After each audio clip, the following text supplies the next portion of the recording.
Subscribe our channel Time to Fly to watch more scientific videos and various topics of science and maths, and also press bell icon to get notified about my videos. Hello and welcome friends in the new video and the third video of the gravitation series. So the topic of this video is magnitude of centripetal force. So friends, without wasting time, let's get started to our topic, magnitude of centripetal force.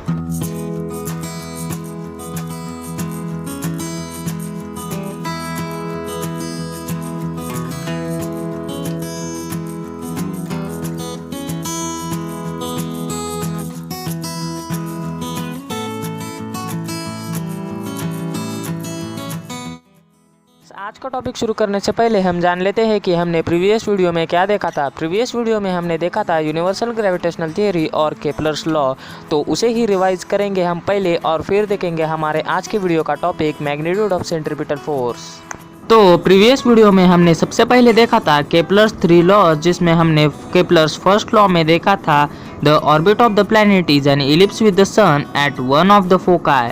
But what was an ellipse shape और what does it looks like. तो ellipse shape क्या होता है वो आपको इस diagram में से पता चलेगा। तो ऊपर आपको एक कोन दिखाई दे रहा होगा, तो उस कोन में जो कट किया है इंक्लाइन प्लेन ने, तो जो कटेड पोर्शन है उसे ही हम कहते हैं इलिप्स। और यहाँ आपको 2 पॉइंट्स डिनोटेड दिख रहे होंगे जो कि F1 और F2 है, तो उसे हम कहते हैं फोकाई और फोकल पॉइंट्स।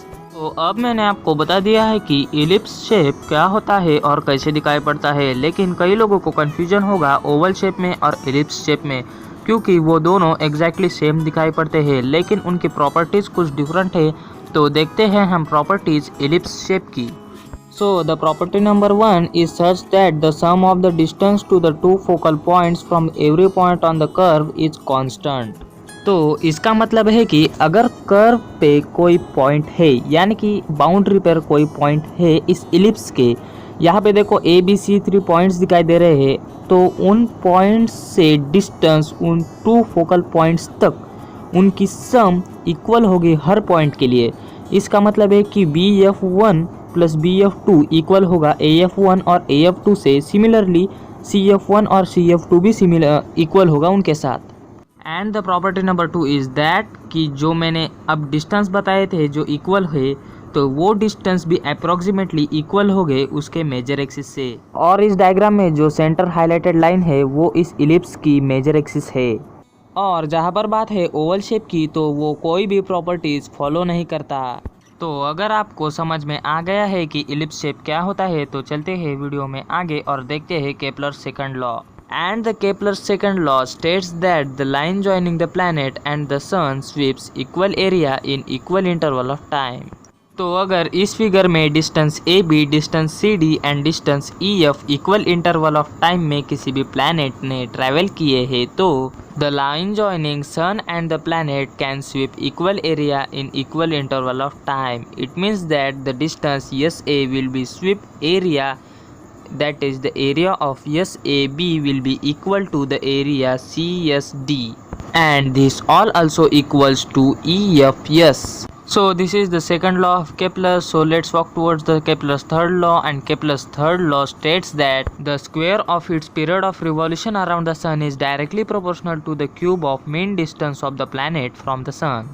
और अगर हम प्लैनेट और सन के बीच में का जो डिस्टेंस है उसे R डिनोट करते हैं, यानी कि रेडियस डिनोट करते हैं, और टाइम पीरियड को T से डिनोट करते हैं, तो हमें मिलती है एक इक्वेशन जो कि है T² और also return as T² directly proportional to R³। तो ये थे कुछ केपलर्स के लॉज जो हमने प्रीवियस वीडियो में देखे थे, और प्रीवियस वीडियो में हमने यूनिवर्सल ग्रेविटेशनल थियरी भी देखा था, तो उसे भी रिवाइज करेंगे और उसे नॉक करते हुए चलेंगे आज के वीडियो के टॉपिक पर, मैग्नीट्यूड ऑफ सेंट्रीपिटल फोर्स पर। तो यूनिवर्सल ग्रेविटेशनल थियरी में हमने 2 स्टेटमेंट देखे थे जो न्यूटन ने दिए थे। तो उसमें स्टेटमेंट नंबर 1 था कि according to this theory the every object in the universe attracts every another object with the definite force. और सेकंड स्टेटमेंट था कि this force is directly proportional to the product of masses of the 2 objects and is inversely proportional to the square of the distance between them. और इन statements को formulate करके हमने बनाया था एक फॉर्मूला जो कि था F proportional to m1 m2 upon d square. और इस इक्वेशन को सॉल्व करके हमने लिखा था force is equals to capital G m1 m2 upon d square. और इक्वेशन 1 में प्रोपोर्शनलिटी का साइन निकाल के हमने वहाँ पर इक्वल का साइन लगा दिया और उसकी वजह से हमने ले लिया है एक कांस्टेंट जो हमने डिनोट किया है कैपिटल G से, और उसे ही हम कहते हैं यूनिवर्सल ग्रेविटेशनल कांस्टेंट। और उसकी वजह से ही निकल आता है इक्वेशन नंबर 2 में हमारा ग्रेविटेशन का फॉर्मूला। तो ये सब हमने इस प्रीवियस वीडियो में देखा था। तो अब चलते हैं हमारे वीडियो के टॉपिक पर, मैग्नीट्यूड ऑफ सेंट्रीपिटल फोर्स पर। तो इसके लिए आपको सेंट्रीपिटल फोर्स क्या होता है वो मालूम होना चाहिए। अगर आपको नहीं पता तो हमारा पार्ट फर्स्ट वीडियो देखिए ग्रेविटेशन सीरीज का, उसमें आपको सेंट्रीपिटल फोर्स और ग्रेविटेशन का इंट्रोडक्शन भी मिलेगा। तो वो वीडियो नेसेसरी है इस वीडियो के टॉपिक के लिए, तो जाके डिस्क्रिप्शन में लिंक चेक कीजिए और देखिए वो वीडियो। तो सेंट्रीपिटल फोर्स यानी हमें पता है, हमने फर्स्ट वीडियो में ही देखा था कि the force which is directed towards the center when the object is traveling on the circumference of the circle, it is called the centripetal force। तो अगर कोई ऑब्जेक्ट सर्कमफरेंस पे या फिर सर्कुलर पाथ पे ट्रैवल करता है किसी सर्कल के, तो अगर उसका मास होगा m और वेलोसिटी और स्पीड होगी v और रेडियस होगा सर्कल का r, तो हम उस फोर्स को ऐसा बता सकते हैं कि force is equals to mv square पर r। लेकिन अब आप बोलोगे कि फॉर्मूला तो मिल गया, लेकिन वो फॉर्मूला आया कैसे? तो चलो देखते हैं वो फॉर्मूला आया कैसे और क्यों यही फॉर्मूला करेक्ट है। तो सेंट्रीपिटल फोर्स के लिए इंपॉर्टेंट फैक्टर्स जो है वो है mass, the velocity of the object and the radius of the circle. और ये तो हमें पता ही है कि फोर्स का ऐसा यूनिट होता है न्यूटन। तो ये जो हमारा फॉर्मूला है यानी कि force is equal to mv square पर रेडियस, तो इसका आंसर भी हमें न्यूटन ही आना चाहिए अगर हम सॉल्व करते हैं उसको एसआई यूनिट के मदद से।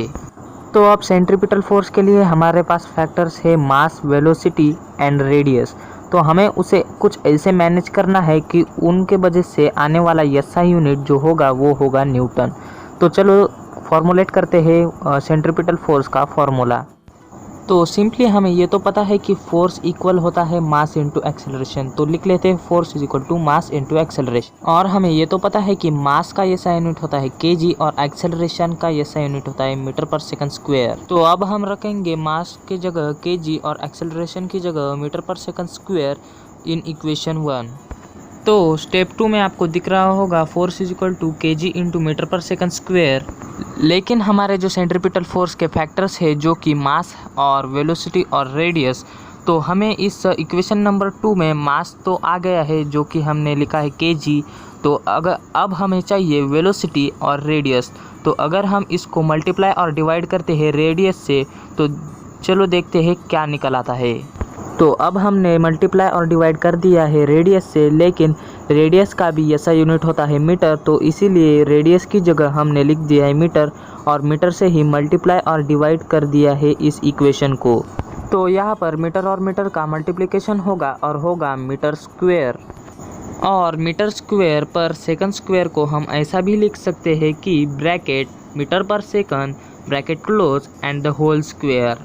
और यहाँ पर ये बॉक्स की इक्वेशन को अगर हम फिर से उनकी फिजिकल क्वांटिटी में डिनोट करें ना कि एसआई यूनिट्स में, तो हमें समझ में आएगा कि ये फार्मूला वही फार्मूला है जो हमने सेंट्रीपिटल फोर्स का देखा था, जो कि था force is equal to mv square पर r। तो अगर हम इस ऊपर वाली इक्वेशन में केजी की जगह लिखते हैं m और मीटर पर सेकंड की जगह लिखते हैं v और नीचे अपॉन में मीटर की जगह लिखते हैं r, तो हमें मिलेगा formula F is equals to mv square per r। And friends, this formula is nothing but the magnitude of centripetal force। तो फ्रेंड्स, इस वीडियो में इतना ही। मिलते हैं अगले वीडियो में जिसमें हम जानेंगे Newton's पोस्टुलेशन of inverse square rules और अर्थ ग्रेविटेशनल एक्सेलरेशन और variation in the value of g। And friends, and में एक ही कहना चाहूँगा कि सब्सक्राइब कीजिए हमारे चैनल को और press the bell icon to get notified about my latest videos, and stay tuned on Time to Fly to learn many more things।